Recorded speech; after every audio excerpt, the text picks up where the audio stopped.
বুধবার বিশ্বকবি রবীন্দ্রনাথ ঠাকুরের ১৬৩তম জন্মদিন পালিত হয়ে গেল উদ্বোধনী সঙ্গীত এবং নাচের মাধ্যমে।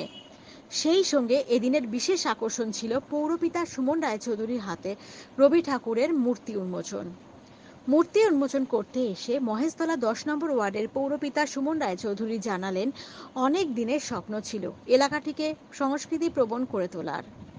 কারণ এই এলাকায় অনেক সাংস্কৃতিক মনস্ক ব্যক্তিত্বরা থাকেন। তাদের নিয়ে প্রতি বছর বিজয়া সম্মেলনী, বর্ষবরণ, বসন্ত উৎসবের মতন নানান সাংস্কৃতিক অনুষ্ঠান সম্পন্ন হয়ে থাকে।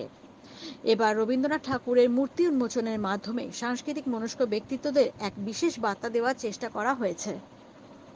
এটা অনেকদিনের আমার একটা স্বপ্ন ছিল, আমাদের এলাকাটাকে যাতে সংস্কৃতি প্রবণ এলাকা করা যায়। সংস্কৃতি সম্পন্ন মানুষ আছে কিন্তু তার বই প্রকাশ ঘটছিল না। তার জন্যই আমরা একটার পর একটা কর্মসূচি প্রোগ্রাম দিচ্ছিলাম, সাংস্কৃতিক অনুষ্ঠান করছিলাম, যেমন বিজয় সম্মেলনী, যেমন বর্ষবরণ, যেমন বসন্ত উৎসব। তো আজকে আমরা এই মূর্তি প্রতিষ্ঠার মধ্যে দিয়ে আমরা এই এলাকার সকল সুবুদ্ধি সম্পন্ন মানুষ এবং চেতনা সম্পন্ন মানুষদেরকে একটা বার্তা দিতে চাই যে রবীন্দ্রনাথ আমাদের সঙ্গে আছে, আমাদের মর্মে আছে। তাই রবীন্দ্রনাথকে ভুলে গেলে চলে যাবে না। কবিগুরু রবীন্দ্রনাথের যে প্রতিটা নিয়ত বেঁচে থাকার জন্য শুরু থেকে শেষ অবধি আমরা রবীন্দ্রনাথকে স্মরণ করে চলি।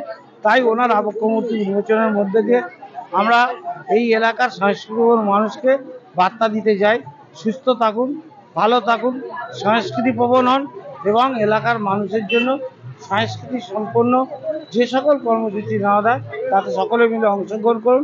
এলাকার সুস্থ বাচ্চারা যাতে আরও সাংস্কৃতিক প্রবণ হয় তার জন্যই এই মূর্তিটা উন্মোচন।